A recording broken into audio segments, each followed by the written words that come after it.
विक्रोळी येथील बहुप्रतीक्षित महात्मा फुले रुग्णालयाच्या पुनर्निर्माणावरून श्रेयवाद रंगला आहे। शिवसेना उद्धव बाळासाहेब ठाकरे पक्षाचे आमदार सुनील राऊत यांनी या रुग्णालयाचे श्रेय घेणारी पोस्ट समाज माध्यमात केली। यामुळे आज शिवसेना आक्रमक झाली। शिवसेनेच्या वतीने आज या रुग्णालयासमोर आंदोलन करण्यात आलं। राऊत यांचा पुतळा जाळण्यात आला। त्यानंतर आता युवासेना ही सुनील राऊत यांच्या घराकडे निघालेली असताना पोलिसांनी त्यांना मध्येच अडकवले। यावेळी पोलिसांशी धक्काबुक्की झाल्याचे पाहायला मिळाले। याचं सगळं श्रेय असेल ते एकनाथ शिंदे साहेबांनी इथे येऊन लोकांना आश्वासन दिलं होतं। जेव्हा कन्नमरच्या लोकांनी, टागोरच्या लोकांनी हॉस्पिटलसाठी आंदोलन केलं आणि उपोषण केलं, त्यावेळेला अशोक पाटील साहेबांना फोन केला, शिंदे साहेबांना, आणि शिंदे साहेबांनी फोनवर त्यांना आश्वासन दिलं की मी हे हॉस्पिटल बांधणार।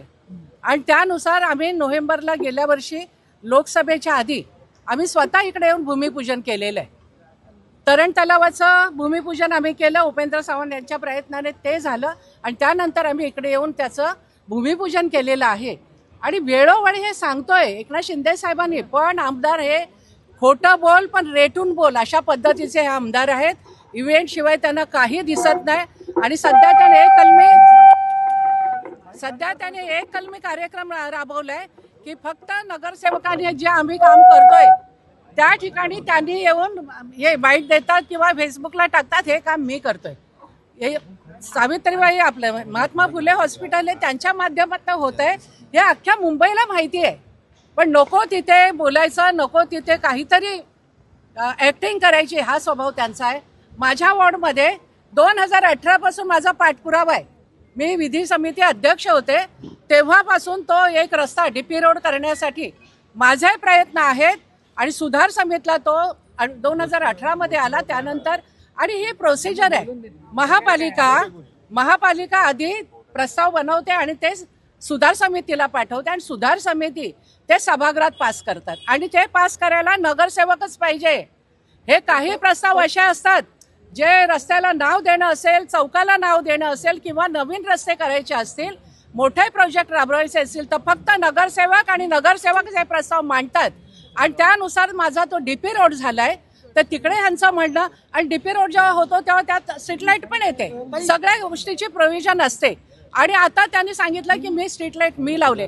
स्ट्रीट लाईट लावण्यासाठी का लोकांनी ह्याला निवडून दिले?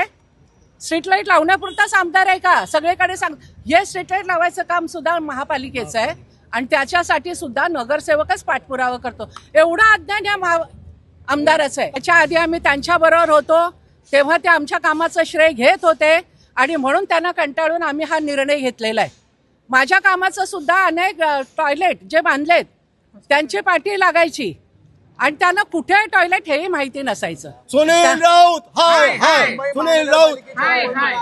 आणि माझ्याकडे जे हॉस्पिटल होते, माझ्याकडे पेपर आहेत सगळे, ते हॉस्पिटलचं काम। आणि मुख्य म्हणजे एकनाथ शिंदे साहेबांनी 3 ऑक्टोबरला येऊन त्या ठिकाणी भूमिपूजन केलेलं आहे।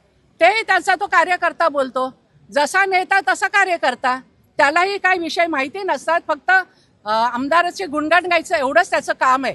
आज तो राहतो, आमदार राहतो त्या विभागामध्ये, त्या नागरिकांना सगळ्या सोयीपासून वंचित ठेवलंय।